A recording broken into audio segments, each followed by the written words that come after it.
Hello everyone, welcome back to enlightenment.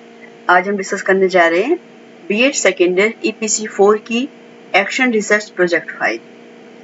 ये जो आपकी फाइल है, जब आप 4 मंथ्स के लिए इंटर्नशिप पर स्कूल जाते हैं तब वहाँ पर आपको स्कूल मैनेजमेंट से रिलेटेड, क्लास से रिलेटेड या किसी पर्टिकुलर सब्जेक्ट से रिलेटेड या फिर किसी पेयर से रिलेटेड प्रॉब्लम देखने को मिलती है।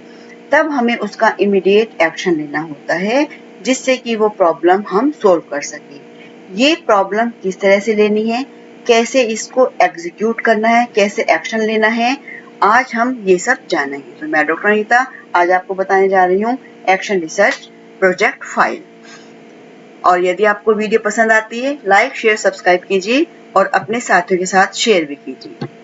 अब जो ये आपकी फाइल है, ये फाइल 2 पार्ट में डिवाइड है, थ्योरेटिकल पार्ट और प्रैक्टिकल पार्ट। जो आपको थ्योरेटिकल पार्ट लिखना है, इसको लिखने के लिए आप मेजरमेंट एंड इवैल्यूएशन की बुक की हेल्प ले सकते हैं, रिसर्च मेथोडोलॉजी की बुक की हेल्प ले सकते हैं और एजुकेशन टेक्नोलॉजी की जो फर्स्ट ईयर की बुक है उसमें भी एक्शन रिसर्च दी हुई है, वहां से भी आप थ्योरेटिकल पार्ट को लिख सकते हैं। तो अब ये देखते हैं कि थ्योरेटिकल पार्ट को लिखना किस तरह से।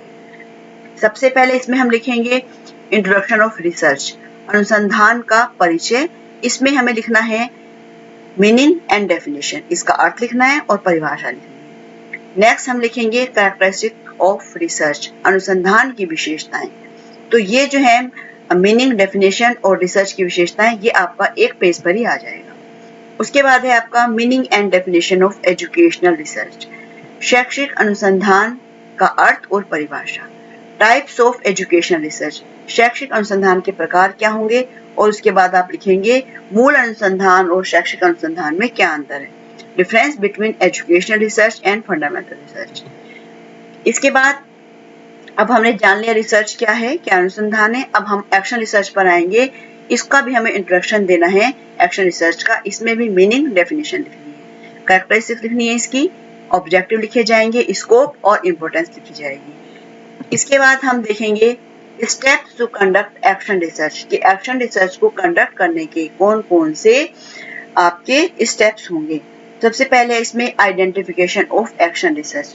तो अब हमें यहाँ पर आइडेंटिफाई करना है कि हमें कौन सी प्रॉब्लम को सिलेक्ट करना है। ये जो प्रॉब्लम होगी आपकी लर्निंग, टीचिंग से रिलेटेड हो सकती है, लर्निंग से रिलेटेड हो सकती है, किसी पर्टिकुलर क्लास से रिलेटेड हो सकती है, स्कूल मैनेजमेंट से रिलेटेड हो सकती है, किसी स्पेसिफिक पीरियड से हो सकती है, किसी स्पेसिफिक सब्जेक्ट से रिलेटेड हो सकती है, और किसी जैसे स्टूडेंट जो है इंग्लिश और हिंदी में स्पेलिंग एरर करते हैं तो स्पेलिंग एरर की प्रॉब्लम हो सकती है, कोई स्पेसिफिक क्लास बंक करते हैं उसकी प्रॉब्लम हो सकती है, या बच्चे आईसीटी क्लास में आना नहीं चाहते हैं, मैथ्स की क्लास में आना नहीं चाहते हैं।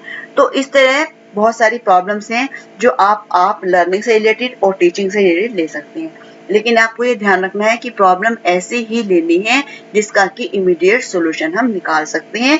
ये जो हमारी प्रॉब्लम्स होती है स्कूल से रिलेटेड, क्लास से रिलेटेड होती हैं। तो इसके बाद हमें लिखना है डिस्क्रिप्शन ऑफ द प्रॉब्लम, कि समस्या का विवरण, कि समस्या कहाँ से ली गई, समस्या किस तरह से ली गई। उसके बाद है आप कॉजेज लिखेंगे, उस समस्या के क्या क्या कारण हैं। उसके बाद है फॉर्मुलेशन ऑफ एक्शन हाइपोथेसिस, परिकल्पना का निर्माण। उसके बाद है एक्शन प्लान प्रैक्टिस, ट्रीटमेंट, मतलब हमें क्या ट्रीटमेंट, अपनी जो हमारा ग्रुप है, जो हमारा प्रॉब्लम है, उस प्रॉब्लम के लिए हमें क्या ट्रीटमेंट लेना है, देना है स्टूडेंट्स को। फिर follow up and communicating the finding, follow up करना है, इसमें कलेक्शन, डाटा ऑफ कलेक्शन आएगा, एनालिसिस आएगा, उसके बाद लास्ट में रिजल्ट एंड कंक्लूजन आएगा। इसके बाद हम आ जाते हैं, ये जो था वो हमारा पार्ट ए था, जो कि हमारा थ्योरेटिकल पार्ट था, जिसमें हमें थ्योरी लिखनी है, जो कि आप जो मैंने बुक्स बताई हैं उसमें से देखकर उसकी हेल्प से आप लिख सकते हैं। अब हम आ जाते हैं पार्ट बी में, प्रैक्टिकल पार्ट जो है हमारा, कि एक्शन प्लान किस तरह से बनेगा। सबसे पहले यहाँ पर हम लिखेंगे आइडेंटिफिकेशन ऑफ द प्रॉब्लम, कि हमारी समस्या क्या है, समस्या की पहचान करनी है। पहचान के लिए मैंने आपको बता दिया अभी कि समस्या जो है हमारी लर्निंग से रिलेटेड होगी, टीचिंग से रिलेटेड, क्लास से रिलेटेड होगी। उसके बाद स्कूल का नाम, जहां पर आप टीचिंग कर रहे हैं 4 मंथ्स की, जहां पर आपको ये प्रॉब्लम मिली उसका नाम लिखेंगे, क्लास लिखेंगे, सेक्शन लिखेंगे। यदि आपने पर्टिकुलर किसी एक बच्चे पर एक्शन लिया है तब आप इस कंडीशन में उसका नाम लिखेंगे। अदरवाइज यदि वो क्लास की प्रॉब्लम है तो फिर इसमें बच्चे का नाम नहीं आएगा। नेम ऑफ रिसर्चर, यहाँ पर रिसर्च जो कर रहा है उसका नाम आएगा। इसके बाद हम देखते हैं अपना experimental project of action plan.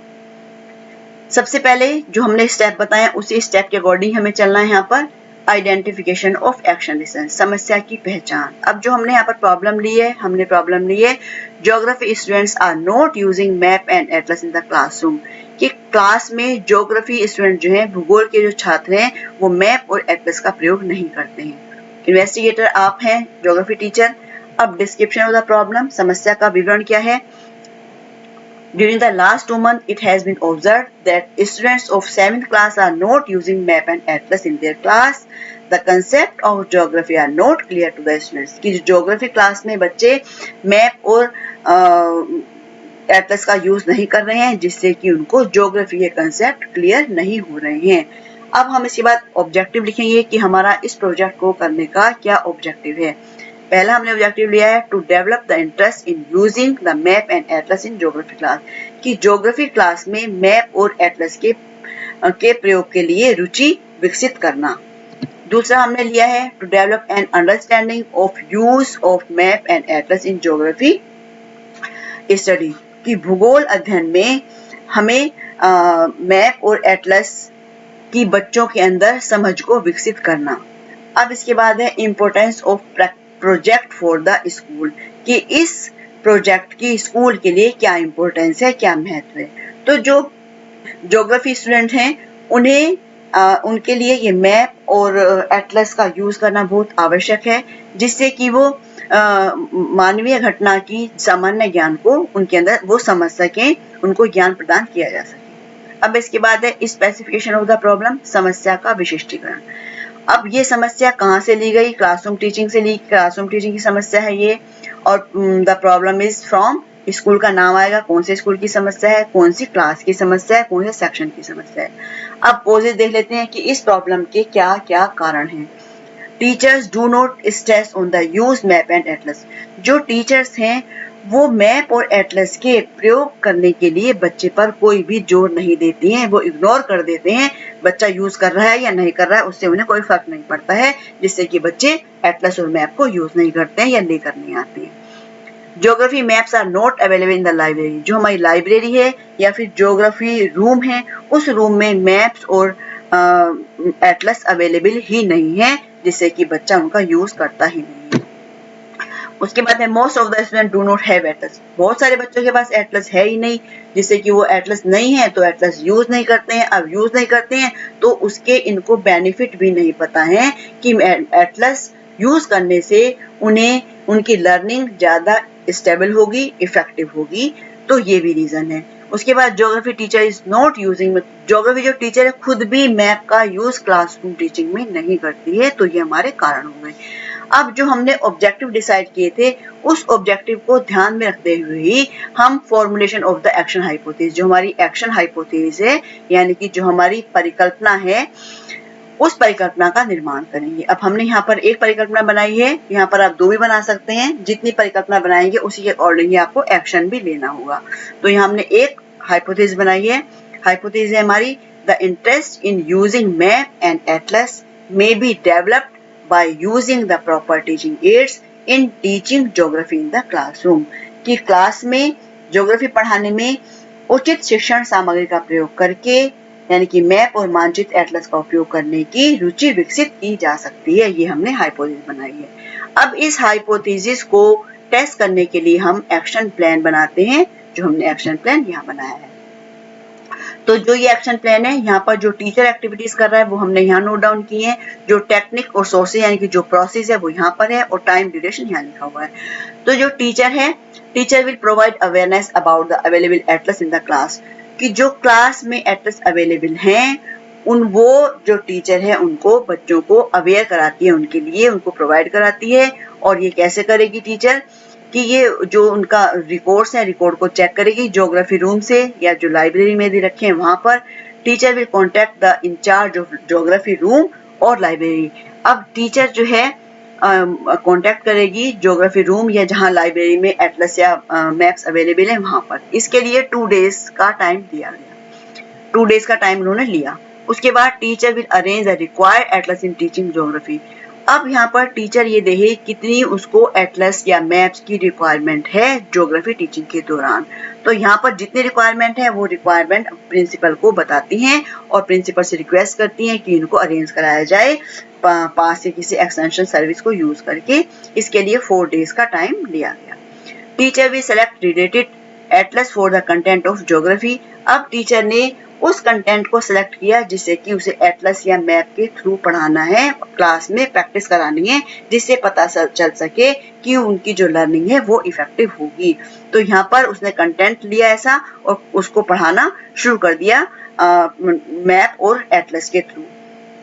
और उसने सोर्सेज क्या था उसका, teacher can borrow from geography room incharge. अब ज्योग्राफी रूम इंचार्ज से उसने एटलस और मैप को बोरो किया या लाइब्रेरी से लिया। इसके लिए ये 2 वीक का टाइम लगा।